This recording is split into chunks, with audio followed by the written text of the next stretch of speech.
Composite decking, pros and cons. It's a product that I love to sell it, I love to see it, but there are definitely some downsides and things that you need to be aware of if you want to decide whether composite decking is right for you. So first of all, I'm going to be just brutally honest with some of the cons. And the two biggest ones that I really want people to be aware of is heat and price. Pressure treated wooden deck that you'll find at any big box store can run you around $2 a linear foot, give or take, depending on the kind of wood, whether it's knotty or clear, these sorts of things. Composite decking, if you really want to make it worth your money, I'd recommend spending around $4 a linear foot minimum, and then you can go up there from $5, $6, $7 a linear foot. As a whole, it is going to be more expensive, and you can expect to pay around double the price for the entirety of the deck. Again, depending on the size and depending on the line that you go for. So you're definitely spending a lot more money with composite. The other downside would be heat. So for example, something like this is a darker color. Given the material of it being PVC as well as wood all mixed together, it retains heat very much. So if you've got a south-facing deck, a deck that is getting a lot of sunlight in the afternoons and the times that you're hoping to be able to use it, then going with a darker color is usually not the best move.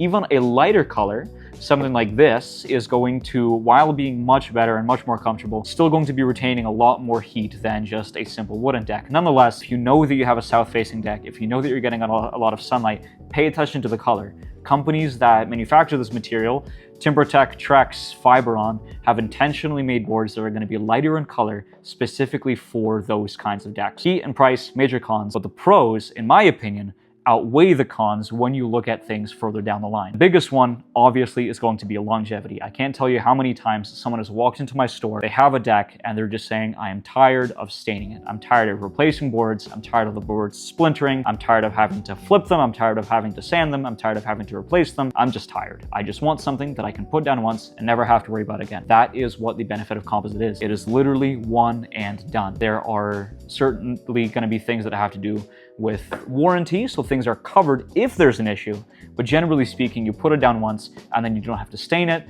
At most, all you really need to do is just pressure wash it with just a maximum level of PSI. You don't want to use too high of a PSI, or just use just water and soap just to clean things like dirt and grime that are going to naturally accumulate over time. But there's no actual maintenance necessary. This is just an aesthetic preference that you would be trying to upkeep with just simple cleaning. So the maintenance is negligible compared to something like a pressure treated deck. And the other benefit is the look of it. So we're talking hidden fasteners and we're talking beautiful colors. So hidden fasteners, as you can see, there's a clip here. This drills straight in, and at the end of the day, when you're looking at the entire deck, once it's all finished, you're not seeing any screw heads, you're not seeing any nail head. The clips go in between the boards and they remain completely invisible. There's plugs that go over screws if you need to screw anything down, makes it also completely disappear within the board. And so you have a nice, clean look. The color is also a little bit more customizable. You can get a light gray deck with a dark gray border. You can get a light brown deck with a dark brown border. Everything looks really nice. It looks really natural. A lot of people are worried about a plastic look when it comes to composite, but really it just comes down to just choosing the right